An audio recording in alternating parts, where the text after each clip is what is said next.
Hello అండి. మీకోసం ఒక చక్కని కథ నచ్చినట్లయితే తప్పకుండా లైక్ చేయండి. హైప్ ఆప్షన్ ప్రెస్ చేసి పాయింట్స్ కూడా ఇవ్వగలరు. డోర్ బెల్ మ్రోగటంతో వెళ్ళి తలుపు తీశాను. గుమ్మంలో ఓ బాలిక. ఏం కావాలన్నట్టు చూశాను. మీకు పనిపిల్ల కావాలా అమ్మగారు అని అడిగింది. అంతవరకు పనిచేస్తున్న పని మనిషి జీతం పెంచలేదని నెల క్రితం చెప్పా పెట్టకుండా పని మానేసింది. ఈ నెలల నుండి సరైన పని మనిషి దొరక పనంతా నేనే చేసుకోవాల్సి వస్తుంది. పనిపిల్ల అంటున్నావు, మీ అక్క ఉందా అని అడిగాను ఆ పిల్లను. లేదమ్మగారు, నేనే అంది. విస్తుపోతూ ఆ పిల్లను పరీక్షగా చూశాను. పట్టుమని 10 ఏళ్లుండవు. బక్కగా చామన్ ఛాయలో ఉంది. కన్నుల్లో కాంతి, ముఖంలో ఏదో ఆకర్షణ. పోషణ లోపించిన శరీరం. ఇస్త్రీది కాకపోయినా ఉతికిన గౌను తొడుక్కుంది. తల చక్కగా దూకొని జడలు వేసుకుంది. నువ్వా అన్నాను సంబరంతో. అవునన్నట్లు తలూపింది. చిన్నపిల్లవు, నువ్వేం పని చేస్తావు? ఏ పని చెప్పినా చేస్తానమ్మగారు. ఇల్లు ఊడుస్తాను, అంట్లు తోముతాను, బట్టలు ఉతుకుతాను, బయట నుంచి సరుకులవి తెచ్చిపెడతాను. మీరు ఏ పని చెప్పినా చేస్తాను అంది హుషారుగా. ఇవన్నీ నువ్వు చేయగలవా? సందేహం వ్యక్తం చేశాను. అవునమ్మగారు, మా అమ్మ నాకు పనులన్నీ నేర్పించింది అంది. చదువుకోవాల్సిన వయసులో పని మనిషిగా మారాలనుకోవటం ఏమిటి? అదే మాట నేనంటే చదువుకుందామనే అమ్మగారు అంది. తన పేరు గిరిజ అని చెప్పింది. 5వ తరగతి చదువుతుంది. బాగా చదువుకోవాలన్న ఆశ. కానీ తండ్రికి తాను చదువుకోవడం ఇష్టం లేదు. ఆడపిల్లలకు చదువేమిటి అంటూ తిడతాడు. పుస్తకాలు కొనివ్వడు, క్లాసులకు వెళ్ళనివ్వడు. కేవలం ఉచితంగా పెట్టే మధ్యాహ్నం భోజనం కోసం బడిలో చేర్పించాడు. భోజనం వేళకు వెళ్ళి తినేసి వచ్చేయమంటాడు. ఎక్కడైనా పనిలో చేరి డబ్బులు సంపాదించమంటాడు. క్లాసులకు వెళ్లకుండా ఉత్తనే భోజనం చేయటం నాకు ఇష్టం ఉండదు అమ్మగారు, దైన్యంగా అంది ఆ పిల్ల. వెళ్ళనంటే అయ్య తిడతాడు. ఆ పూట ఇంట్లో తిండి లేదు, పొమ్మంటాడు. క్లాసులకు వెళ్ళిన రోజున పస్తులుంటాను. జాలి వేసింది నాకు. లోపలికి వెళ్ళి 100 రూపాయల నోటు ఒకటి తెచ్చి ఆ పిల్ల చేతిలో పెట్టబోయాను. దెబ్బ తిన్నట్టు చూసింది. నాకు డబ్బులు ఊరికే వద్దమ్మగారు, పని కావాలి అంది. ఆ పిల్ల ఆత్మాభిమానానికి అవాక్కయ్యాను. అమ్మగారు, చిన్నపిల్లలని సందేహించకండి. పెద్దవాళ్ళలా పనిచేస్తాను. దయచేసి నన్ను పనిలో పెట్టుకోండి. పని చేసుకుని సంపాదించే డబ్బులతో నేను చదువుకోవాలనుకుంటున్నాను అమ్మగారు, ప్రాధేయపూర్వకంగా అంది. నేను ఆలోచిస్తుంటే ఒక్క అవకాశం ఇవ్వండి అమ్మగారు, నా పని నచ్చకపోతే మానిపించేద్దరు గాని అంది. ఆ పిల్ల అంతగా అర్థిస్తుంటే నా మనసు కరిగిపోయింది. జీతం ఎంత ఇవ్వమంటావు అని అడిగాను. మీ ఇష్టం అమ్మగారు అంది. మునుపటి పని మనిషికి ఇతరత్రాలు కాక నెలకు 1000 రూపాయలు ఇచ్చేదాన్ని. నిత్యావసర వస్తువుల ధరలన్నీ పెరిగిపోతున్నాయంటూ జీతం 500 పెంచమంది. ధరలు పెరిగినా పని పెరగలేదు కనుక జీతం పెంచడానికి ఒప్పుకోలేదు నేను. రావటం మానేసింది. ఆ పని మనిషి పెద్దది, ఈ పిల్ల చిన్నది. పెద్దవాళ్ళలా పనిచేయలేదు కదా, అందుకే నెలకు 500 ఇస్తానన్నాను. ఏనుగు అంబారి ఎక్కినంతగా సంబరపడిపోయింది ఆ పిల్ల. సంతోషంతో నాకు నమస్కరించింది. గిరిజ ఆ రోజు నుండే పని మొదలుపెట్టేసింది. చీపురు తీసుకొని ఇల్లంతా ఊడ్చేసింది. అంట్లు శుభ్రంగా తోమింది. చిన్నపిల్ల కదా అని ఉతకడానికి బట్టలు వేయలేదు నేను. తనంతట తానే అడిగి తీసుకొని నా చీరలు, లంగాలవి సబ్బు పెట్టి ఉతికేసింది. హుషారుగా పనులన్నీ చేసేసింది. ఎక్కడా అలసట ఛాయలు కనిపించనివ్వలేదు. ఆడుతూ పాడుతూ తిరగవలసిన ఆ వయసులో పెద్దవాళ్ళను మించి ఆ పిల్ల పనితీరు నన్ను ఆకట్టుకుంది. మనసులో ఏ మూలో చిన్న అపరాధ భావన కూడా మెదిలింది. మునుపటి పని మనిషికి ఇచ్చేదానిలో సగమే ఆ పిల్లకు ఇస్తున్నందుకు. పనంతా అయిపోయాక తినడానికి ఏదో పెట్టి చేతిలో 100 రూపాయలు పెట్టాను. తెల్లబోయి, నా పని నచ్చలేదా అమ్మగారు, నన్ను పనిలో పెట్టుకోరా అని అడిగింది తీసుకోకుండా. అదేం కాదులే అన్నాను. నెలాకొన్న జీతం ఒకేసారి ఇద్దురు గాని అంది. పర్వాలేదు ఉంచుకో, ఏదైనా కొనుక్కుందువు గాని అంటూ బలవంతంగా చేతిలో పెట్టాను. గిరిజ రోజు ఉదయమే వచ్చి పనులన్నీ చకచకా చేసేసి పెట్టిందేదో తిని వెళ్ళిపోయేది. నన్ను ఏ పని ముట్టుకొనిచ్చేది కాదు. వాళ్ళ అయ్య బడికి వెళ్ళనివ్వడు కనుక మధ్యాహ్నం ఏదో ట్యుటోరియల్లో చేరి చదువుకుంటుందట. ఆ పిల్ల పరిస్థితిని చూసి తక్కువ ఫీజు తీసుకోవటానికి ఒప్పుకున్నారట వాళ్ళు. నేను ఇచ్చే జీతంలో కొంత తన చదువుకు వినియోగించి మిగతాది వాళ్ళమ్మ చేతిలో పెడుతుందట. తను చదువుకోవటం వాళ్ళమ్మకు సంతోషమేనట. చదువు గురించి మాట్లాడుతుంటే ఆ పిల్ల కన్నుల్లో వెరిసిన మెరుపును నా దృష్టిని దాటిపోలేదు. చదువుపైన ఆ పిల్లకున్న శ్రద్ధ, ఆసక్తి, పట్టుదల ముచ్చట గొలిపై నాకు. కొద్ది రోజుల్లోనే తన పనిలో, ప్రవర్తనలో నా అభిమానాన్ని చూరగొంది. అయితే గిరిజను పనిలో పెట్టుకున్నప్పటి నుంచి నాకు మా వారికి మధ్య వాగ్వాదం జరుగుతూనే ఉంది. బళ్ళోకి వెళ్ళవలసిన పిల్లను పనిలో పెట్టుకోవడం అన్యాయమే కాక నేరం కూడా అన్నది ఆయన వాదన. 15 ఏళ్లలోపు పిల్లను పనిలో పెట్టుకున్నట్టు తెలిస్తే బాలకార్మిక చట్టం కింద నిన్ను నన్ను కూడా తీసుకువెళ్ళి జైల్లో పడేస్తారు, జాగ్రత్త అంటారాయన. పాపం చదువుకోవాలన్న అభిలాషతో పనిచేసి సంపాదించుకుంటుందండి. ఆ పిల్ల ఆశయంలో సహకరిస్తున్నామే కానీ మనమేమీ బలవంతంగా పనిలో పెట్టుకోలేదు కదా అన్నది నా వాదన. నీ లాజిక్ చట్టం ముందు చల్లదమ్మడు, చేతులు కాలకముందే ఆకులు పట్టుకోవడం మంచిది అంటారాయన. గిరిజ ఓసారి మా చర్చ ఆలకించినట్టుంది. నేనిక్కడ పనిచేస్తున్నట్టు ఎవరికీ చెప్పనమ్మగారు, మీకు మాట రానివ్వను, దయచేసి నన్ను పనిలోంచి తీయకండి అంది దైన్యంగా. నేను చేస్తున్న పని చట్టవిరుద్ధమని తిరిగినా ఆ పిల్లను మాన్పించేయటానికి మనస్కరించలేదు నాకు. గిరిజకి ఉన్నవి 2 జతలు కాబోలు, వాటనే ఉతుక్కుని రోజు మార్చి తొడుక్కుంటూ నీట్గా పనిలోకి వచ్చేది. అది గమనించి 2 జతల బట్టలు కొనిచ్చాను. వాటిని చూసుకొని ఆ పిల్ల మురిసిపోతుంటే అది నాకు సంతృప్తిని కలిగించింది. రోజు పనంతా అయ్యాక ఓ అరగంట సేపు ఆ పిల్లకు చదువు కూడా చెప్పనారంభించాను. ఆ పిల్ల తెలివితేటలు, చదువు పట్ల గల దీక్ష నన్ను అబ్బురపరిచేవి. ఓసారి హఠాత్తుగా అడిగింది నన్ను గిరిజ, మిమ్మల్ని నేను అక్క అని పిలవచ్చునా అని. విస్తుపోయాను నేను. నాకు అక్కా చెల్లెలు లేరు, తమ్ముడు ఒక్కడే ఉన్నాడు. అందుకే కాబోలు ఆ పిల్ల అలా అడగగానే నా కళ్ళల్లో నీరూరాయి. పర్వాలేదు పిలు అన్నాను. ఇక నుంచి మీరు అండీలు మానేయండి మరి. ఆ మాటతో దాని ముఖం చాటంతయింది. మా బెడ్రూమ్లో ఉన్న ఆ ఫోటోని తదేకంగా చూస్తూ, నువ్వు డ్యాన్స్ చేస్తావా అక్క అని అడిగిందోసారి గిరిజ సంభ్రమంతో. పెళ్లికి ముందు నృత్యం నేర్చుకున్నాను నేను. కూచిపూడి, భరతనాట్యం నేర్చుకుని స్కూల్ కాలేజ్ ఫంక్షన్లో ప్రదర్శనలు ఇచ్చాను. మా నాట్య గురువు సాంస్కృతిక కార్యక్రమాల్లో నా చేత సాంప్రదాయ నృత్యాన్ని చేయించేవారు. అన్నింటిలోనూ కృష్ణం వందే జగద్గురుం అన్న పాట నాకు అత్యంత ప్రియమైనది. ఆ పాటకు నృత్యం చేస్తూ మైమరిచిపోయేదాన్ని. అందుకే డ్యాన్స్ ఫోటోలు ఎన్ని ఉన్నా ఆ నృత్యం చేస్తున్నప్పుడు ఫోటోని మాత్రం లామినేట్ చేయించి పడగ్గదిలో పెట్టుకున్నాను. మందహాసంతో అవునన్నాను ఆ పిల్ల ప్రశ్నకు సమాధానంగా. దాని కుతూహలం గమనించి నా డ్యాన్స్ ఫోటోల ఆల్బమ్స్ ఇచ్చాను. కళ్ళు విప్పార్చుకొని వాటిని ఎంతో ఆసక్తితో, ఆరాధనతో చూసింది. నృత్యకళ గురించి ఏవేవో ప్రశ్నలు వేసి సందేహాలు తీర్చుకుంది. ఏడాది క్రితం వివాహమై విశాఖపట్నానికి వచ్చాక నా హాబీకి ఫుల్ స్టాప్ పడిందని ఆలకించి తెగ బాధపడిపోయింది. కొన్నిటి కోసం మరి కొన్నింటిని వదులుకోక తప్పదు మరి అని నేనంటే, అదే మాటక్క, మనలో దీక్ష, పట్టుదల ఉంటే ఏదైనా సాధించవచ్చని మా అమ్మ చెబుతుంది. అందుకే కదా మా అయ్య వద్దంటున్నా నాకిష్టమైన చదువు కోసం పనిలో చేరాను అంది. నేను నృత్యం చేయటం నా అత్తామామలకు ఇష్టం లేదని పెళ్లి చూపుల్లోనే తెలిసిపోయింది. మా అమ్మాయికి భరతనాట్యం, కూచిపూడి నేర్పించాం. ప్రదర్శనలు కూడా ఇచ్చింది అని మా వాళ్ళు గొప్పగా చెప్పుకోబోతే, ఆడపిల్ల వేదికలెక్కి ఒళ్ళంతా కుదుపుకుంటూ నాట్యం చేయటం మాకిష్టముండదు అంది మా అత్తగారు నిర్మోహమాటంగా. మామగారు ఆవిడికి వత్తాసు పలికారు. శ్రీవారు మాత్రం తటస్థంగా ఉండిపోయారు. ఆ తరువాత అదే విషయం నేను నాన్నతో ప్రస్తావించబోతే, ఎవరి అభిప్రాయాలు వారివమ్మా, కేవలం కళ కోసం చక్కటి సంబంధాన్ని వదులుకుంటామా అంటూ ఆ సంబంధం ఖాయం చేసేశారు. నాకు ఇప్పుడప్పుడే పెళ్లి వద్దు, కొన్నాళ్ల పాటు నేను నేర్చుకున్న కళను సార్థకం చేసుకుని ఆనక పెళ్లి చేసుకుంటానంటూ అమ్మ దగ్గర ఏడ్చాను. నృత్యం ఓ అపూర్వమైన కళ కాదన్న కానీ అంతకంటే జీవితం ముఖ్యం కదా. వచ్చిన అవకాశం వదులుకుంటే మనం కావాలనుకున్నప్పుడు ఇంత మంచి సంబంధం వస్తుందన్న నమ్మకం ఏమిటి అంటూ నన్ను ఓదార్చి ఒప్పించింది అమ్మ. ఏ కళకైనా నిరంతర అభ్యాసం అవసరం. పెళ్ళైనా ఆ ఏడాదిలోనూ 2-3 సార్లు నా నృత్యం గురించి మా వారి దగ్గర కదపోతే తెలివిగా దాటవేసేశారు, తన అయిష్టాన్ని చెప్పకనే చెబుతూ. దాంతో నా దురదృష్టంతో రాజీపడి మిన్నంటుకుపోయాను. ఈ విశాఖపట్నంలో డ్యాన్స్ స్కూళ్ళు చాలానే ఉన్నాయి, మళ్ళీ చేరొచ్చు కదా అక్క అంది గిరిజ. నువ్వు డ్యాన్స్ చేస్తుంటే చూడాలని ఆశగా ఉంది నాకు.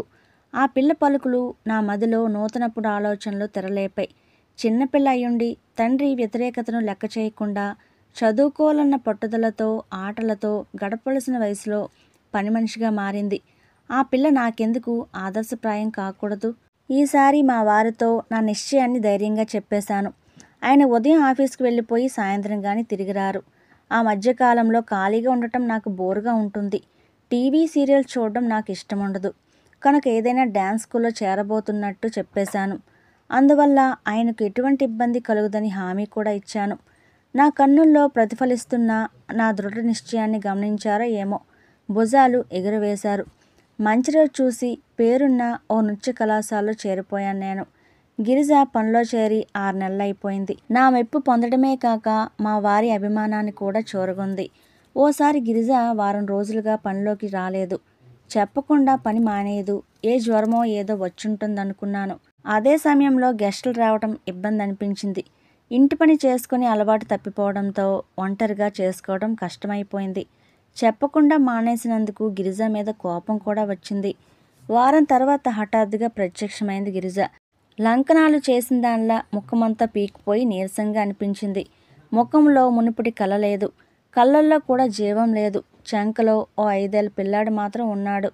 దాన్ని చూడటంతో నాకు తెలియకుండానే కోపం పొంగుకు వచ్చింది. ఇన్ని రోజుల నుండి ఏమైపోయావు?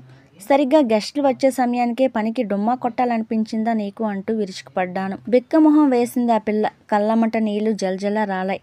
నా అరుపులకు జడుసుకుని కాబోలు పిల్లాడు ఆమెను బల్లిలా అంటుకుపోయాడు.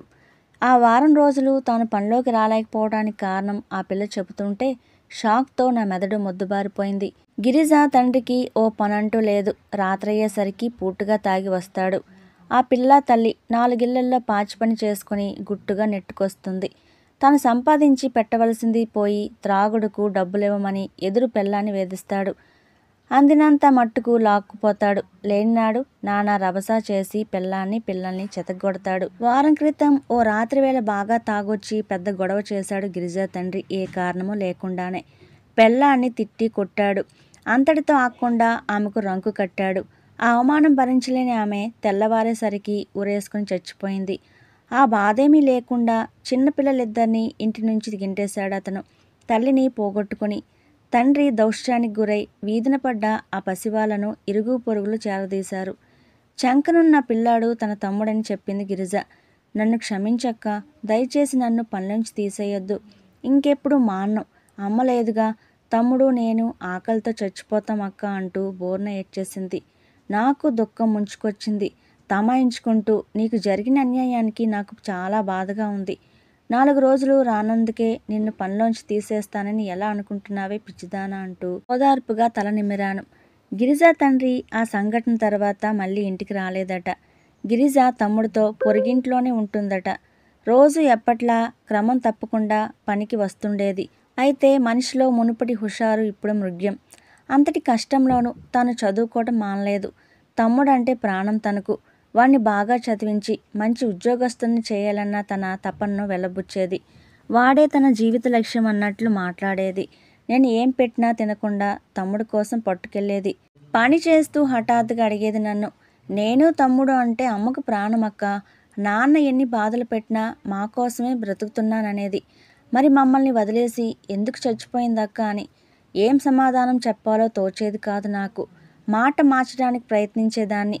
తల్లి గుర్తుకు వచ్చేది కాబోలు. అప్పుడప్పుడు పెరట్లో ఒంటరిగా కూర్చొని నిశ్శబ్దంగా ఏడ్చేది. నేను దాని జీతం రెట్టింపు చేయటంతో ఆనందంతో పొంగిపోయింది. కష్టాలు ఒంటరిగా రావంటారు. మా అదృష్టమో ఆ పిల్ల దురదృష్టమో మా వారికి నోయిడాలో ఓ MNCలో పెద్ద ఉద్యోగం వచ్చింది. మేం వెళ్ళిపోతున్నామని తెలిసి కొయ్యబారిపోయింది గిరిజ. నన్ను విడిచిపెట్టి వెళ్ళిపోతున్నావా అక్క అంటూ బేరమంది. నా కాళ్ళకు చుట్టుకుపోయి. నాకు దుఃఖం ఆగలేదు. దానికి దాని తమ్ముడికి కొత్త బట్టలు కొంత సొమ్ము చేతిలో పెట్టబోతే ఓ పట్టాన తీసుకోలేదు ఆ పిల్ల. ధారాపాతంగా కారుతున్న కన్నీటితో మాకు వీడ్కోలు చెప్పింది. నోయిడా వచ్చిన చాన్నాళ్ళ వరకు నా తలుపులు ఆ పసిదాని చుట్టూనే తిరుగుతుండేవి. మనసు బరువెక్కేది. కాలక్రమాన నా నృత్య వ్యాపకాల్లో పడి ఆ జ్ఞాపకాలు మసకబారసాగాయి. కాలచక్రంలో 15 ఏళ్లు గిర్రున తిరిగిపోయాయి. ఆ కాలంలో నా కళకు మెరుగులు దిద్దుకున్నాను. దేశ విదేశాల్లో నా నృత్య ప్రదర్శనతో ప్రేక్షకుల్ని అలరిస్తూ జనాలను రంజింపచేశాను. ఒక్కోసారి నా ప్రతిభకి గిరిజే కారణం అన్న ఆ భావవీచిక నా మదిని అలవోకగా తాకేది. నోయిడాలో 10 ఏళ్లు పనిచేశాక మా వారు పనిచేసే కంపెనీ చెన్నైలో బ్రాంచ్ ఒకటి ప్రారంభించి మా వారిని దానికి హెడ్గా వేయటం జరిగింది. దాంతో గత 5 ఏళ్లుగా చెన్నైలోనే ఉంటున్నాం మేము. చెన్నై సాంస్కృతిక కేంద్రం కావటం నాకెంతో ఉపకరించిందని చెప్పాలి.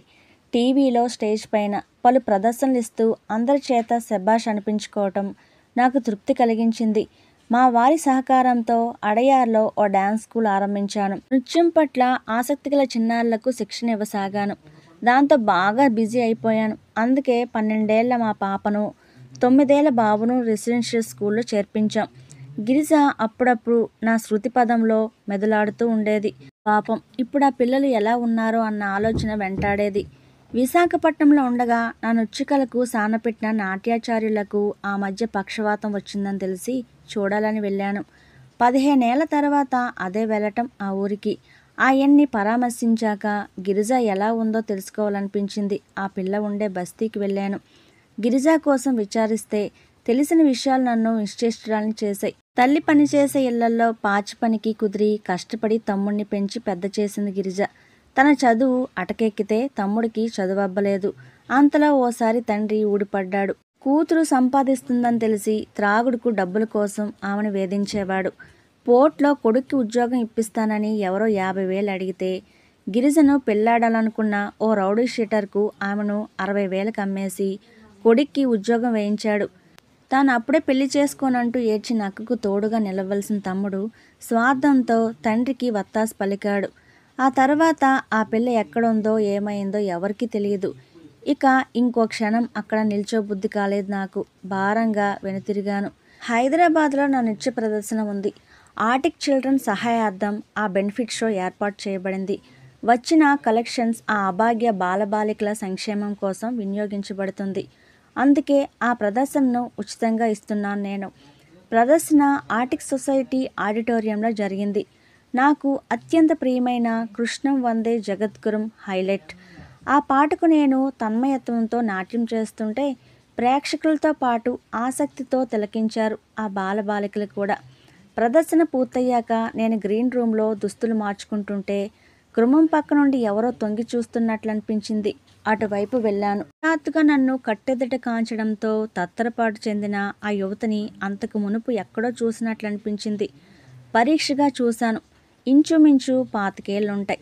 మీడియం హైట్తో సన్నగా చామంచాయలా ఉంది. కురచ జుత్తు, లైట్ బ్రౌన్ ప్లెయిన్ శారీ ధరించింది. గిరిజ అన్నాను సంభ్రమంగా. చటుక్కున వెనుతిరిగి వెళ్ళిపోబోయింది. సందేహం లేదు, ఒకప్పటి అక్క అంటూ నా చుట్టూ తిరిగిన చిన్నారి గిరిజే ఆమె. ఎంత పెద్దదయింది. నా మది ఆనందంతో పొంగిపోయింది. చేయి పట్టుకొని ఆపాను. సారీ మేడం అంది మెల్లగా. మీరు చేసిన కృష్ణం వందే జగద్గురుం నృత్యం ఎంతో హృదయంగా ఉంది. మిమ్మల్ని చూడాలనిపించింది. మేడం కాదు అక్క, ఎప్పటికీ నేను నీకు అక్కనే అంటూ లోపలికి లాక్కుపోయాను. చెప్పు, ఆ పాట నీకంతగా నచ్చిందా? చిన్నగా తల ఊపింది. నువ్వు నాట్యం చేస్తుంటే చూడాలన్న నా చిన్ననాటి కోరిక ఇలా ఫలిస్తుందనుకోలేదక్క. నాకు చాలా సంతోషంగా ఉంది. ఆ మధ్య నేను విశాఖ వెళ్ళినప్పుడు ఆమె కోసం విచారించినట్లు చెప్పాను. ఈ పేదపిల్ల నీకు ఇంకా గుర్తుందంటే అది నా అదృష్టమంది. చెప్పమ్మా, ఎలా ఉన్నావు, ఎక్కడ ఉంటున్నావు? తన చేతిని నా చేతిలోకి తీసుకుని ఆప్యాయంగా అడగటంతో ఒక్కసారిగా దుఃఖం ఉబికి రావటంతో ముఖం చేతుల్లో కప్పుకొని బోర్న ఏడ్చేసింది గిరిజ. వెక్కిళ్ళ మధ్య ఆమె చెబుతోంది వింటుంటే నాకు తెలియకుండానే నా చెంపలు తడిచిపోయాయి. తన ఇష్టానికి వ్యతిరేకంగా తండ్రి తనను ఓ రౌడీ షీటర్కి అమ్మేశాడు. వాడు తనను విజయవాడ తీసుకుపోయి బలవంతంగా అనుభవించాడు. తరువాత తన స్నేహితులకు అప్పగించాడు. తిరగబడిన తనను చిత్రహింసలకు గురి చేసేవాళ్ళు. వాడుకున్నన్నాళ్ళు వాడుకొని ఆనక హైదరాబాద్ తీసుకొచ్చి ఓ వ్యభిచార గృహానికి అమ్మేశారు. 3 నెలల పాటు అక్కడ నానా యాతన అనుభవించి ఎలాగో తప్పించుకోగలిగింది. తనను తరుముతున్న గుండాల బారి నుండి తప్పించుకునే ప్రయత్నంలో ఓ ఆర్టిక్ సొసైటీ ఫౌండేషన్లో దాక్కుంది. ఫాదర్ చూసి విషయం తెలుసుకుని తనకు అక్కడ ఆశ్రయం ఇచ్చారు. అది జరిగి 2 ఏళ్లైంది. అప్పటి నుంచి ఆ పిల్లలకు సేవ చేస్తూ అక్కడే ఉండిపోయింది. భగవంతుడు ఎంతటి నిర్దయుడు అనుకోకుండా ఉండలేకపోయాను నేను. ఆ పిల్లను ఓదార్చడానికి మాటలు రాలేదు నాకు. కాసేపటికి తేరుకొని కన్నీటిని తుడుచుకుంది గిరిజ. సారీ అక్క, ఇన్నేళ్ల తర్వాత కలుసుకున్న ఆనందం అనుభవించకుండా నా బాధతో నీ మనసును కష్టపెడుతున్నాను అంది. ప్రేమగా తలనిమిరాను. అమ్మే బ్రతికుంటే నా జీవితం ఇలా అయ్యేదా అక్క? ప్రాణం కంటే ఎక్కువగా చూసుకున్న మమ్మల్ని వదిలి ఇంత నిర్దయగా ఎలా వెళ్ళిపోయింది అమ్మ అంది మళ్ళీ దగ్ధత స్వరంతో. అనునయంగా ఆమె తలను నా వక్షానికి అదుముకున్నాను. ఉబికి వస్తున్న కన్నీటిని అదిమి పెట్టుకుంటూ. నువ్వు ఉన్నంత వరకు నాకు కొండంత ధైర్యంగా ఉండేదక్క. నువ్వు వెళ్ళిపోయాక మేము అనాథలమన్న భావన మొదటిసారి కలిగింది నాలో అని ఆమె అంటుంటే నా మనసు పిండేసినట్లయింది. కష్టాలు కలకాలం ఉండవమ్మా. నాతో పాటు చెన్నై వచ్చాయి. అక్కడ నీ బ్రతుక్కి ఓ మార్గం చూపిస్తాను. తగిన వాడిని చూసి పెళ్లి చేసుకుందువు గాని అన్నాను. చెడిపోయిన ఆడదానికి పెళ్ళేమిటక్క అంది నిర్వికారంగా. చెడిపోయింది నువ్వు కాదు గిరిజ, ఈ సమాజం. కించిత్తు ఉద్వేగంతో అన్నాను. నీ గాథ తెలుసుకొని నిన్ను అర్థం చేసుకుని నిన్నుగా మనస్ఫూర్తిగా అంగీకరించేవాడినే చేసుకుందువు గాని. శుష్కహాసంతో తల అడ్డంగా తిప్పింది గిరిజ. వద్దక్క, ఇక నాకు ఏ ఆశలు లేవు. ఆ అభాగ్యపు పిల్లలకు సేవ చేస్తుంటే నా మనసుకెంతో శాంతిగా తృప్తిగా ఉంటుంది. ఆలోచిస్తే ఆ పిల్లలకు సంభవించిన కష్టం ముందు నాదెంత అనిపిస్తుంది. అభం శుభం ఎరుగని ఆ చిన్నారులకు సేవ చేసుకుంటూ నా శేష జీవితాన్ని ప్రశాంతంగా గడిపేయాలన్నదే నా కోరిక అంది. 25 ఏళ్లకే ఈ పిల్ల ఎంత ఎదిగిపోయింది. కష్టాల పొడమి తెచ్చిన పరిణతి మనోపరిపక్వత కాబోలు అనిపించింది. జీవితంలో నిన్ను మళ్ళీ చూస్తానో లేదోనని బాధపడేదాన్ని. మనం మనస్ఫూర్తిగా ఏదైనా కోరుకుంటే అది తప్పక నెరవేరుతుందనేది మా అమ్మ. దాన్ని నిజం చేస్తూ భగవంతుడు ఇన్నాళ్ళకు నా కోరిక తీర్చడం నాకెంతో ఆనందంగా ఉందక్క అంటూ చేతులు జోడించి గిరిజ మెల్లగా గదిలోంచి బయటకు నడుస్తుంటే చిత్రమే అయ్యాను నేను.